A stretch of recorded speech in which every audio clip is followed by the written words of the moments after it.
vayamos al mensaje mientras los niños salen a su clase. Vamos a dar la segunda parte de metamorfosis. Diga conmigo, metamorfosis. Segunda parte. O entre paréntesis, si el evangelio no te ha llegado, no te ha cambiado, no te ha llegado. Frase de Win Myers, ¿sí? Si el evangelio no te ha cambiado, no te ha llegado. Dile así al que está a tu lado.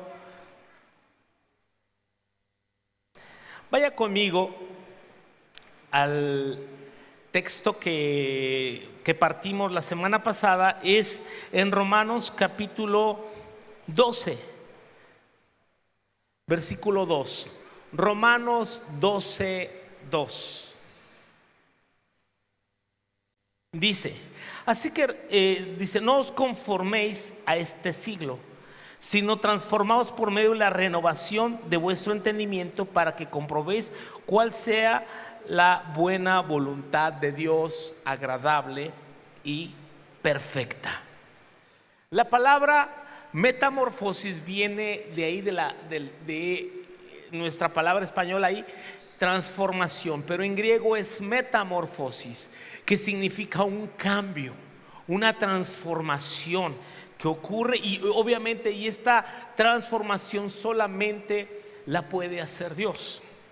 Vino un hombre que era principal entre los judíos, y se llamaba Nicodemo. Ustedes conocen bien esa historia porque ahí es donde está el pasaje conocido como el corazón de la Biblia.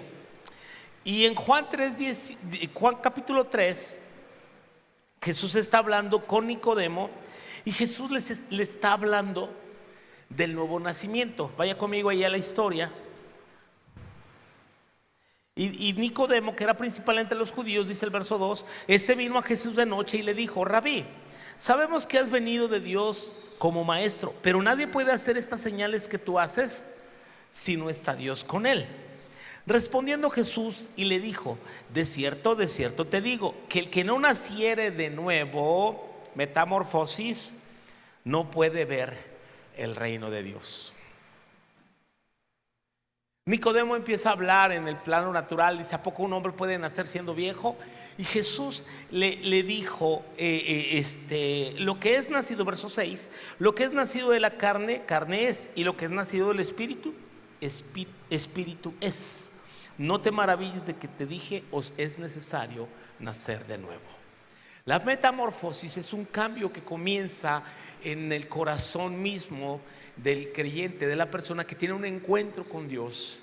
Invariablemente, cuando el evangelio, el Espíritu de Dios, el mensaje de Cristo llega a nuestra vida, ocurre un cambio. Por eso la frase: si el evangelio no te ha cambiado, no te ha llegado. Tiene que ocurrir un cambio de mente, metanoia, arrepentimiento, cambio de mente, cambio de pensamiento, cambio de rumbo, cambio de dirección, y empieza cambio de valores. Es lo que la Biblia entonces llama un nuevo nacimiento. Segunda de Corintios 5, 17, de modo que si alguno está en Cristo, dijimos la semana pasada también, nueva criatura es. Nueva criatura es. Por eso el nuevo nacimiento implica un cambio, una regeneración, una transformación que solo exclusivamente Dios puede obrar en el corazón de las personas. Nadie más lo puede hacer, solo el Señor lo puede hacer. No es a base de buena voluntad. Leímos en Romanos 8 que los que andan en la carne no pueden agradar a Dios, ni tampoco pueden. Entonces ahí la frustración de alguien no regenerado queriendo mostrarse como un regenerado, un transformado. No, ese cambio no lo puedes hacer tú, lo necesita hacer el Señor. Por eso Nicodemo tenía la teoría. No es paso 1, paso 2, paso 3. Nicodemo era maestro de Israel. Nicodemo sabía más Biblia que todos nosotros juntos.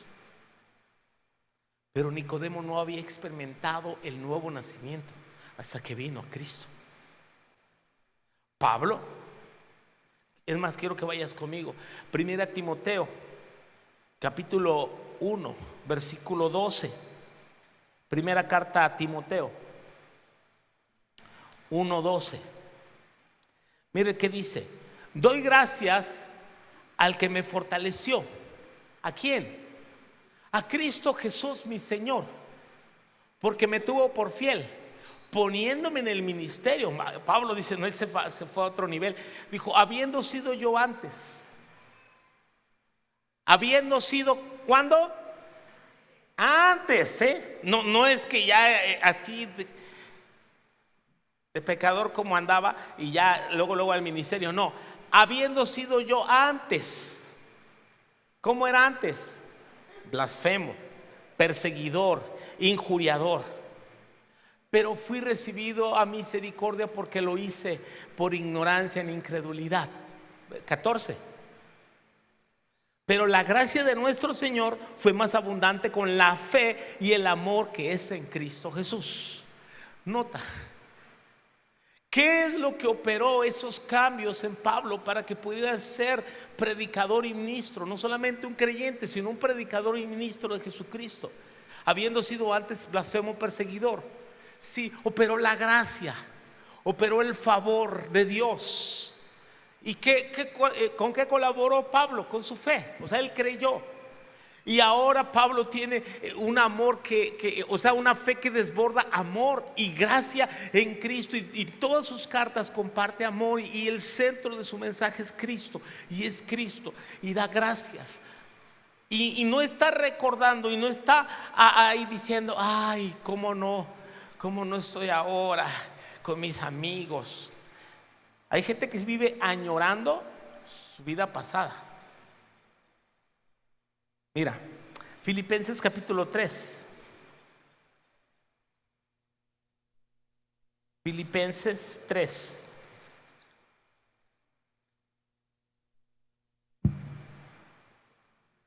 Verso 6. En cuanto al celo, perseguidor de la iglesia, en cuanto a la justicia, que es por la ley irreprensible, está hablando de su pasado. Pero cuántas cosas eran para mí ganancia, las he estimado como pérdida por amor a Cristo. Y ciertamente aún estimo todas las cosas como pérdida por la excelencia del conocimiento de Cristo Jesús mi Señor, ¿sí? Por amor del cual lo he perdido todo y lo tengo por basura para ganar a Cristo. Alguien que ha experimentado una metamorfosis, una transformación en su vida, ha cambiado sus valores, ha cambiado su escala de valores, ha quitado aquello que era importante, sumamente valioso, importante para él, y ahora todo eso, dice, para mí, Pablo dice, todo eso es basura. Ahora mi anhelo es Jesús, mi amor es Cristo, mi deseo es Él, mi deseo es presentarme en Él, de tal manera, fíjate lo que dice Pablo, verso 9, y ser hallado en Él, y ser hallado en Él, no teniendo mi propia justicia que es por la ley, sino por la fe de Cristo, la justicia que es de Dios por la fe, y ser hallado en Él. Verso 10, a fin de conocerle y el poder de su resurrección y la participación de los padecimientos, llegando a ser semejante a Él en su muerte. Ahora Pablo admite y dice también lo que tú y yo debemos admitir también. Verso 12, no es que lo he alcanzado ya. A ver, leámoslo junto.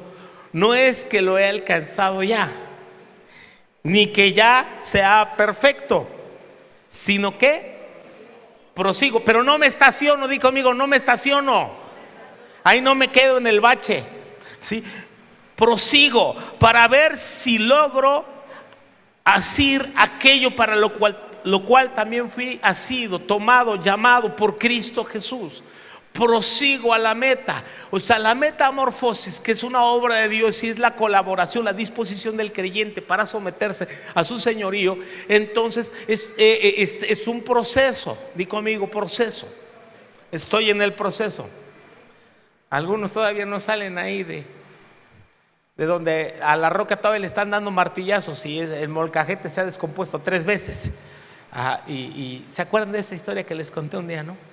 Entonces todavía no, de piedra a oro todavía faltan muchos procesos.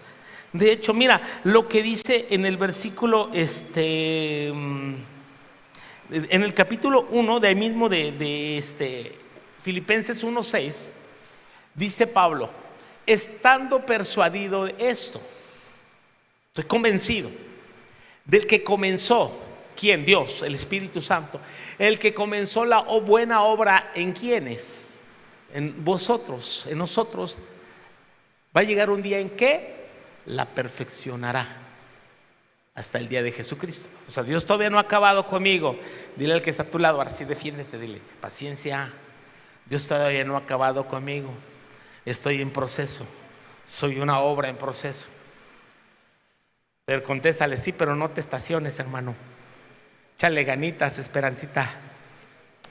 Sí. Sí, ¿verdad? Sí. Porque sí, buenas frases ahí porque es importante saber. Lo cierto es que sí se deben notar cambios, sí o no. Vamos a otro pasaje. Mire, la escritura está llena de ejemplos de metamorfosis. Capítulo 6 de Primera a los Corintios. Capítulo 6 de Primera a los Corintios.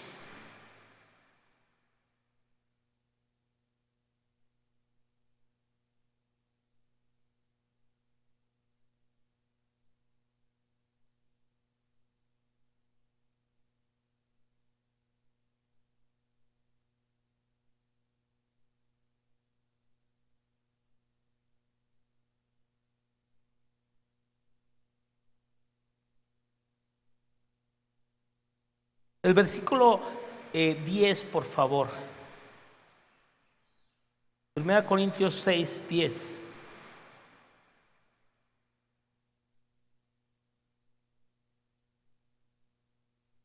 Estoy en segunda, con razón no me aparece. Digo, creo que me equivoqué. Pues sí, me equivoqué, pero de carta. La cita es correcta, yo estaba buscando mal. Dice, desde el 9. Dice: ¿no sabéis que los injustos no heredarán el reino de Dios? ¿Quién es un injusto? Todo aquel que no ha sido justificado por Dios. ¿Por qué? De otra manera es imposible ser declarado justo. O sea, nuestras buenas obras, nadie es que se pueda parar frente a Dios y ser hallado justo en sus propios méritos. La única justicia es la que nos ha sido dada de parte de Dios mediante la fe en Cristo Jesús. De ahí la doctrina de la justificación. Justificación, hablando doctrinalmente, es presentar, ¿sí?, a algún culpable como inocente mediante la justicia de Cristo. Él, el justo por los injustos, su justicia nos ha sido dada. Entonces, antes éramos injustos. Por muy buena gente que éramos, en algún punto éramos injustos y eso nos condenaba. Pero por eso dice: ¿no sabéis que los injustos no heredarán el reino de Dios? Y Pablo cita de los pecados como que más escandalosos, ¿no? Fíjense: no erréis, no se equivoquen, ni los fornicarios, ni los idólatras, ni los adúlteros, ni los afeminados, ni los que se echan con varones, ni los ladrones, ni los avaros, ni los borrachos, ni los maldicientes, ni los estafadores heredarán el reino de Dios. Pablo declara bien que en qué rubro algunos de los injustos que no heredarán el reino de Dios. Y Pablo declara en el verso 11, eso es bien, bien crucial, de una metamorfosis. Y eso erais, ¿qué? Y eso erais algunos. Pastor. Bueno, Pablo está escribiendo, no me mire feo, Y eso erais algunos. Pero ahora que ya han sido, ¿qué? Lavados, han sido santificados, y ya habíais sido, ¿qué? Justificados, sí, en el nombre del Señor Jesús y por el Espíritu de nuestro Dios. Dele un fuerte aplauso al Señor. Dele un fuerte aplauso. Maravillosa gracia, maravillosa gracia. Esa es gracia pura, sí, que opera en nuestra limpieza. lavado significa perdonado. O sea, el ser lavado es que si son borrados nuestros pecados, entonces, ¿cuál mancha? Me recuerdo la noche que arrestaron al Señor Jesús y Pedro de volada sacó su machete y le lanzó tremendo machetazo. Bueno, la Biblia dice que su espada aquel guardia, el soldado que venía con la guardia que fueron a arrestar a Jesús de parte del sumo sacerdote. Y Pedro, el primer torero en la Biblia que corta oreja, ¿no? Le cortó la oreja a aquel siervo que se llamaba Malco. Ahí sabemos su nombre. Si a ti te hubieran dado ese machetazo, ¿qué hubiera sido lo primero, la acción, la reacción tuya? ¿Qué hubiera sido si te dan un tremendo machetazo a la oreja? ¿Qué harías? Tu reacción, no te mató, pero ¿qué harías si sabes que te está escurriendo la sangre? ¿Qué harías? ¿No te ha pasado así que te dan una pedrada y ahí llevas la mano? Así, entonces ahí lleva su mano y imagínate, quiero que te imagines ese cuadro donde la sangre le está escurriendo ahí al Malco. Y mientras el Pedro por aquí pegó y por aquí corrió, Jesús le dijo: guarda tu espada. Pero Jesús intervino de volada, toma la oreja de Malco, se la pegó. Así dice, que Jesús tomó la oreja y se la pegó. Y entonces Malco, pues ya no se quedó con las manos embarradas de sangre, pero su oreja buena. Aunque Malco hubiera querido ir al ministerio público, levantar una denuncia contra Pedro. No, es que me tumbó la oreja. ¿Cuál oreja? Jesús borró la evidencia. La evidencia era la oreja mochada, no la sangre. No, por la sangre, pues ahí está. Pero ¿cuál? Así es lo que Jesús hace, anula la culpa. En Colosenses 2:13 dice que Jesús anuló el acta de los decretos que había contra nosotros, quitándola del medio y clavándola en la cruz. ¿Sabes qué? El acta decía culpable. Ahí estaban todas las evidencias.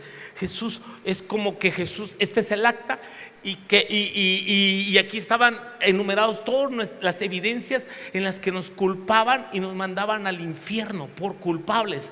¿Y sabes qué dice? Que Jesús anuló el acta de los decretos. Y mira, y que cuando le clavaron, ¿verdad? Y con su sangre, ¿verdad? Ahí quedaron borrados todos.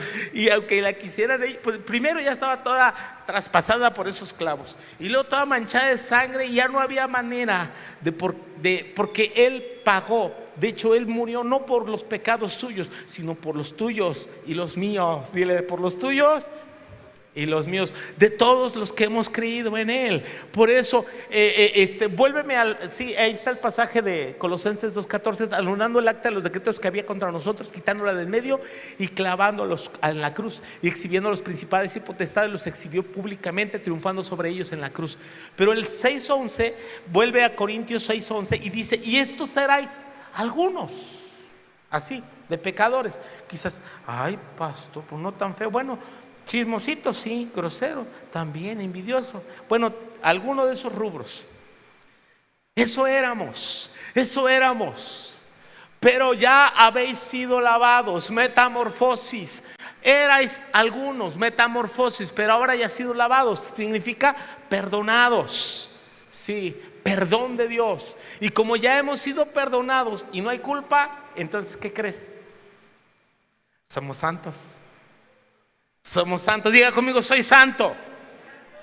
Sí, era un pecador, perdido, sin esperanza, pero ahora soy un santo, que tengo acceso a la presencia de Dios. No hay acceso sin santidad, porque sin santidad nadie verá al Señor. Sin santidad nadie verá al Señor. Pero un canto que cantaba con la Vita decía: pero yo sé que le veré. En su espíritu me santificaré. Ya vi las viejillas que saben cantar esa canción. Sí. Entonces, mira, santificados, sí, apartados, hemos sido apartados, declarado, perdonado, sin culpa, y ahora apartado para Dios. Qué padre. Y entonces hemos sido justificados, ya lo explicaba, declararnos justos por la justicia de Cristo. Así como Pablo lo explica también en Romanos 8, el 7, que dice que por el pecado de un solo hombre entró el pecado al mundo, pero por el pecado, por la justicia de un solo hombre vino el perdón y la gracia a todos los hombres, por la justicia de Cristo. Claro, y esta te es dada en el momento que crees en Él, en el momento que le das tu corazón a Él. Sí, hemos sido justificados, ¿sí? Y todo eso obra el Espíritu de nuestro Dios. Dale un fuerte aplauso al Señor. Dale un fuerte aplauso. Qué maravillosa gracia, qué maravilloso favor. Por eso de ahí el énfasis de estar conscientes que estamos en un proceso, pero debe haber cambios, se deben notar. Y le voy a decir una cosa también, para que no se me enconche y no se justifique. ¿Ya viste? Porque de ahí se van a agarrar algunos. ¿Ya viste? El pastor dijo, tenme paciencia, estoy en proceso, camán. Pero no es cierto. ¿Sabe? En la medida que usted se rinde, en otras palabras, flojito y cooperando, en otras palabras, que usted se deja moldear por Dios, que usted le busca, que usted le anhela, esas son las ganitas que usted le puede poner. Entonces Dios en usted ve a una persona dispuesta y un corazón moldeable, enseñable. Discípulo es eso. De ahí, ¿por qué necesitamos ser discípulos? ¿Por qué necesitamos aprender? El llamado al discipulado es eso. Y discípulo viene del griego mafites, que significa uno que aprende o uno que se deja enseñar. ¿Cómo se deja? Se deja enseñar, no como muchos cabezones que no han venido a su discipulado, como otros cabezones que dejan el discipulado atrás y creen que Dios los puede cambiar así solitos. Tenemos discipulado 9 a 10, por cierto. No es regaño, es exhortación santa.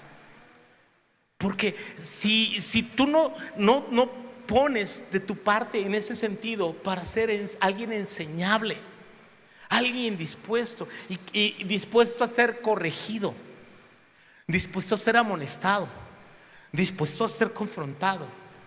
A ver, levante la mano. ¿Quién le gusta que lo confronten? Ni una mano. Por eso no cambia.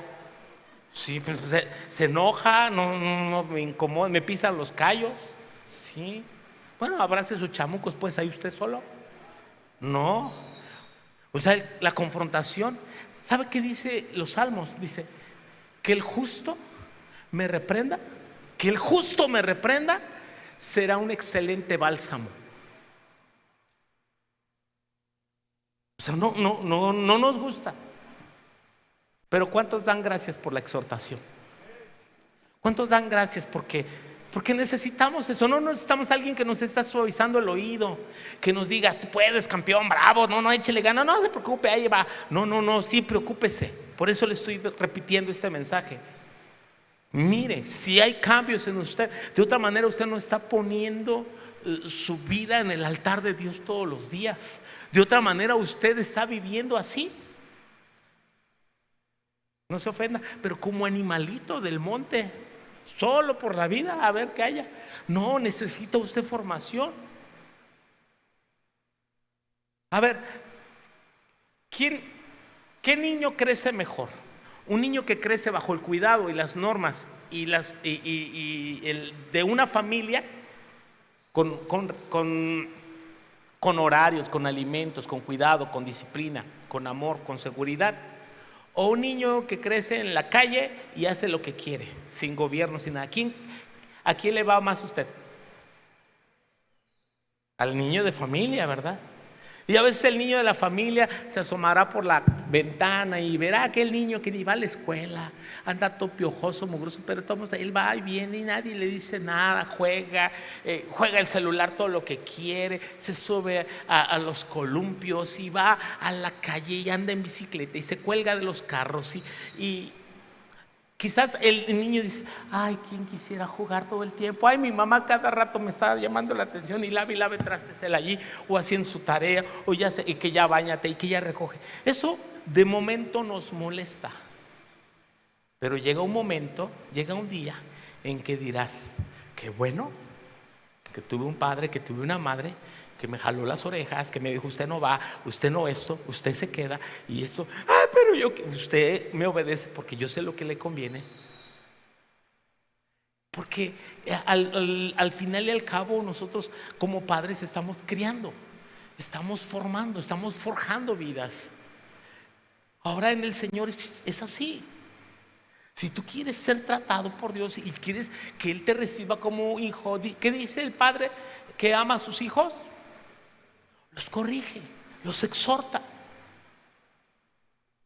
Por si ya se olvidó de este pasaje, yo se lo voy a volver a recordar. Vaya conmigo a Hebreos capítulo 10.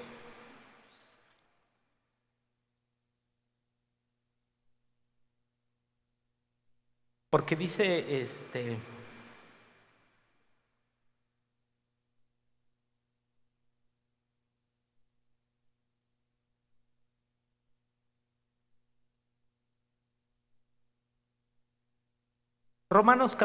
Hebreos capítulo 10.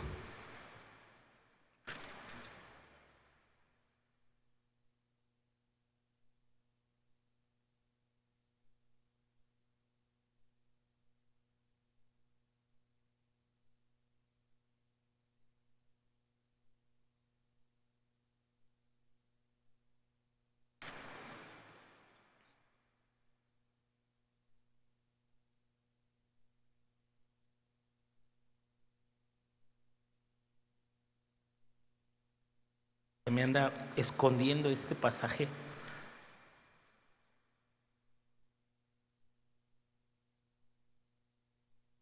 Del padre que corrige, precisamente, del padre que exhorta a sus hijos y los corrige con amor.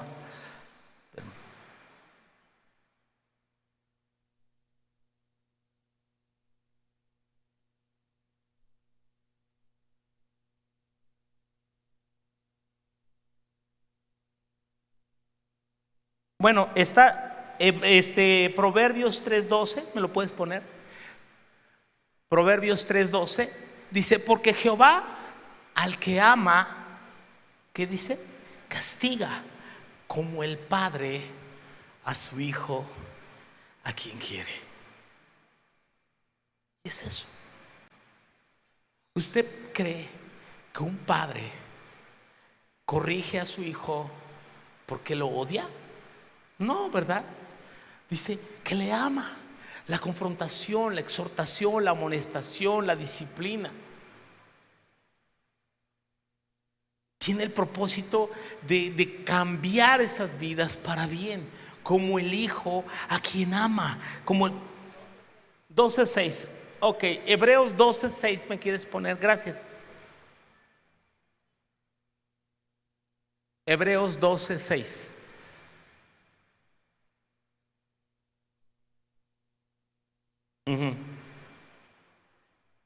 Desde el 5 dice, porque habéis olvidado ya la exhortación que como a hijos se os dirige, diciendo, hijo mío, no menosprecies la disciplina del Señor, ni desmayes cuando eres reprendido por Él, porque el Señor al que ama disciplina y acepta a todo aquel que recibe por hijo. Y si soportáis la disciplina, Dios os trata como a hijos, porque ¿qué hijo es aquel a quien su padre no disciplina? Pero si se os deja sin disciplina, en la cual todos sois participantes, entonces sois bastardos, y no hijos. Por otra parte, tuvimos a nuestros padres terrenales que nos disciplinaban y los venerábamos. ¿Por qué no obedeceremos mucho mejor al Padre de los Espíritus y viviremos? Y aquellos ciertamente por pocos días nos disciplinaban, como a ellos les parecía, pero a para lo que nos provechoso, para que participemos ¿de qué? De su santidad. Nos corrige porque nos quiere ver santos, no pecadores, no atados, no dominados por el espíritu del enemigo, por nuestras emociones, por nuestra carne. Porque si el padre los deja sin disciplina, entonces dice claramente, entonces sois bastardos, no hijos. ¿Sabe que hay hijos que llegamos a pensar en algún momento, y verdaderamente seré hijo de aquí de mis padres? ¿Será que? Porque a este no le pegan y a mí me pegan cada rato. Bueno, a mí ese era mi caso, pero sabes, ahora entiendo que lo hacían por amor, lo hacían por ese amor que tenían para mí. Y no querían que yo me perdiera, no querían que yo fuera un delincuente, no querían que yo me perdiera en la vida. Dios nos ama y Él quiere que tú y yo tengamos ese cambio. ¿Me ayudan, chicos? Hay una historia aquí en el Evangelio de Lucas. Quiero que vayamos por favor allí. Vaya conmigo a Lucas capítulo 8.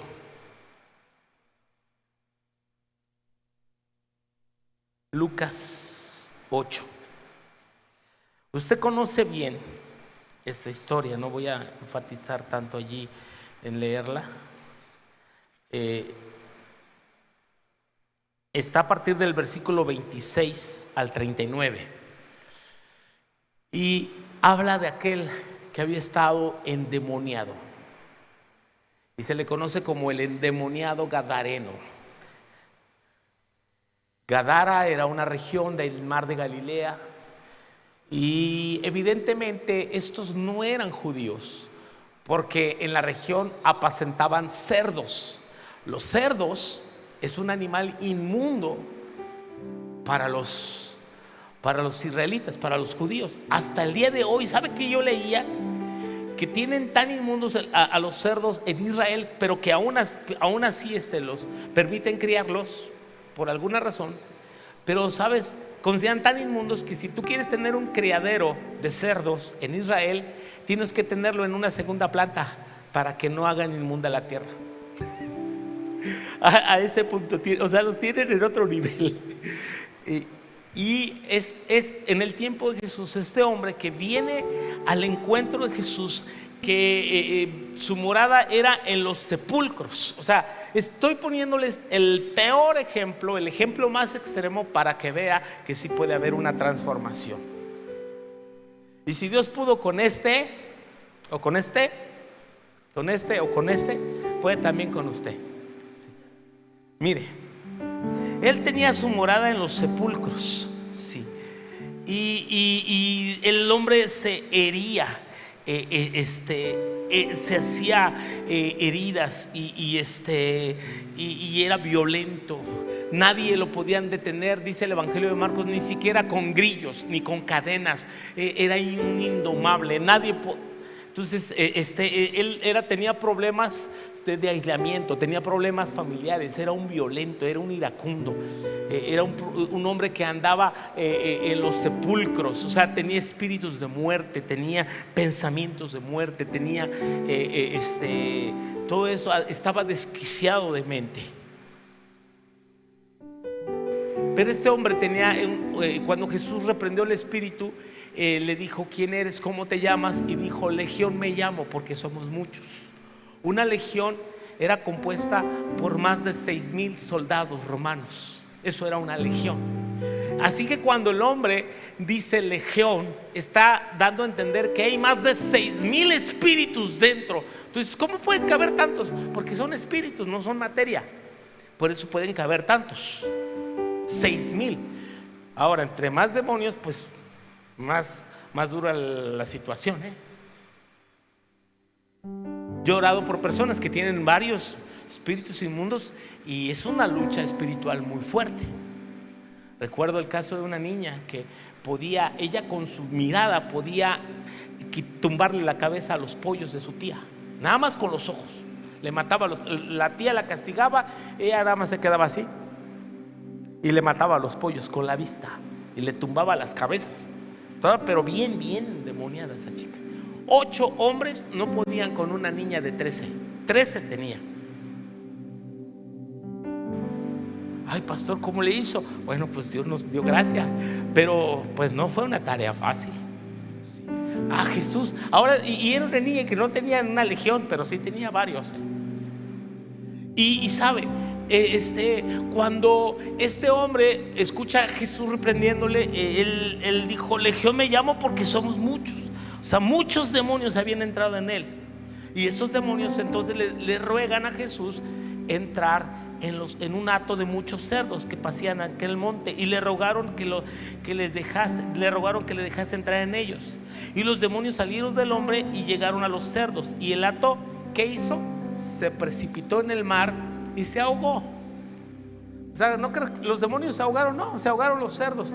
¿Qué hicieron los demonios? Pues huyeron. Pero ¿por qué hicieron eso?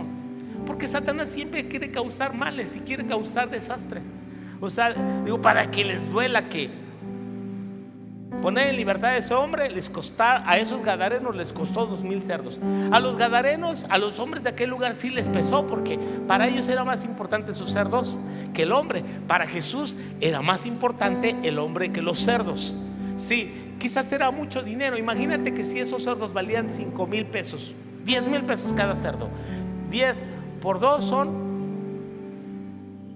10 por 2, pero estamos hablando de ¿cuántos? En pesos, multiplíquele. O sea, serían como 2 millones de pesos, ¿sí? Que se fueron a la basura, que se fueron al mar, y que la gente, ¿sí? Y 10,000. No, son 2,000 cerdos por 10,000. ¿Cuánto? 20 millones. Si valdría cada cerdo 10,000 pesos, y se van 2,000 cerdos al mar, esa liberación le costó 20 millones de pesos actuales a aquel pueblo. Estaban enojadísimos con Jesús. ¿Cuánto pudo valer ese loco? Decían, ese loco marihuano desquiciado, ¿qué puede valer esa vida? Pues mira, para Jesús valían más de 2,000 cerdos. Tu vida es sumamente valiosa para Él. Tu vida, tu salvación, tu libertad, tu transformación vale muchísimo para Él, y Él está dispuesto a pagar todo. Y aquellos dijeron: ¡ay, loco, vete de aquí! Y corrieron a Jesús de aquel lugar. Tuvieron temor y le rogaron que se fuera. Pero quiero que vayamos hasta acá, hasta el 38. Versículo 38. Y el hombre de que habían salido los demonios viene con Jesús. Está ahí, que se quiere subir a la barca con Jesús. Ya es un hombre libre. Ha sufrido una transformación o metamorfosis. Él ha sufrido una metamorfosis así de rápido. Pastor, si se puede ocurrir algo, es una transformación. Sí, eso es un milagro. Claro que sí, pero sí ocurre. Si Dios puede transformar de un momento a otro a un individuo, a una persona, sí se puede hacer. En la Biblia hay muchos casos. Este es uno extremo. Y Él está rogando.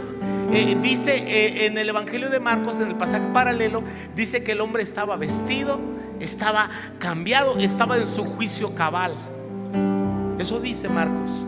Estaba en su juicio cabal, y le rogaba a Jesús que le dejase ir con él. Tú dices: ay, lo hubiera dejado. Pero ¿por qué Jesús no lo dejó? Por esto. Él le despidió diciendo, ¿qué le dijo? Ve, sí, vuelve a tu casa y cuenta a los tuyos, cuenta cuán grandes cosas ha dicho Él contigo. Sí. Y él se fue publicando por toda la ciudad cuán grandes cosas había hecho Dios con él. Me gusta más como lo dice Marcos. Por favor, en el Marcos 5:18 dice: al entrar en la barca, el que había estado endemoniado le rogaba que le dejase estar con él, mas Jesús no se lo permitió, sino que le dijo: vuelve a tu casa, a los tuyos, y cuéntales tu transformación. cuéntales tu testimonio, cuéntales lo que Jesús ha hecho contigo, cómo ha tenido misericordia de ti. Y el hombre se fue y comenzó a publicar en Decápolis. Decápolis significa 10 ciudades. Decápolis, 10 ciudades. Él fue publicando cuán grandes cosas había hecho Jesús con él, y todos se maravillaban. Porque tu transformación, mi transformación, puede provocar, ¿sí?, que otros quieran conocer a Cristo. Y como te dije, que ellos digan: si pudo con este, puede también conmigo. Si pudo con él, cuenta. Hay gente que pregunta: pero pastor, ¿cómo puedo compartir mi fe? Cuenta tu historia. Ay, es que no tengo. Conviértete hoy. Entrégate hoy a Jesús. Entrégate hoy. Si quieres experimentar un cambio verdadero, ríndele tu vida a Jesús hoy. Si tú estás viendo este video y quieres un cambio verdadero, dale tu corazón a Jesús. Entrégale tu vida. Él la puede cambiar. No importa cómo hayas sido en el pasado, no importa cómo eras ayer o antier. Si tú le dices: Jesús, perdona mis faltas, perdona mi pecado, hoy Dios puede hacer un milagro en tu vida. Te puede limpiar, te puede santificar, te puede justificar por el Espíritu Santo de Dios. Esa es la transformación a la que Dios quiere llegar. Ponte de pie y vamos a orar. Si aún estás en el proceso, como yo, dile: Señor, no pares, Señor. No te detengas, Señor, no te detengas de lo que estás haciendo en mi vida. Por favor, sigue haciendo la obra que has comenzado. Levanta tus manos y ora y dile: Señor, por favor, sigue trabajando en mi vida, sigue trabajando en mi corazón, sigue trabajando en mi familia, sigue trabajando en las áreas que yo necesito cambiar y limpiar. Por favor, Señor, no te detengas. No me quiero detener en el mismo lugar. Señor, perdóname cuando he sido indiferente, he hecho caso omiso a la voz de tu Espíritu.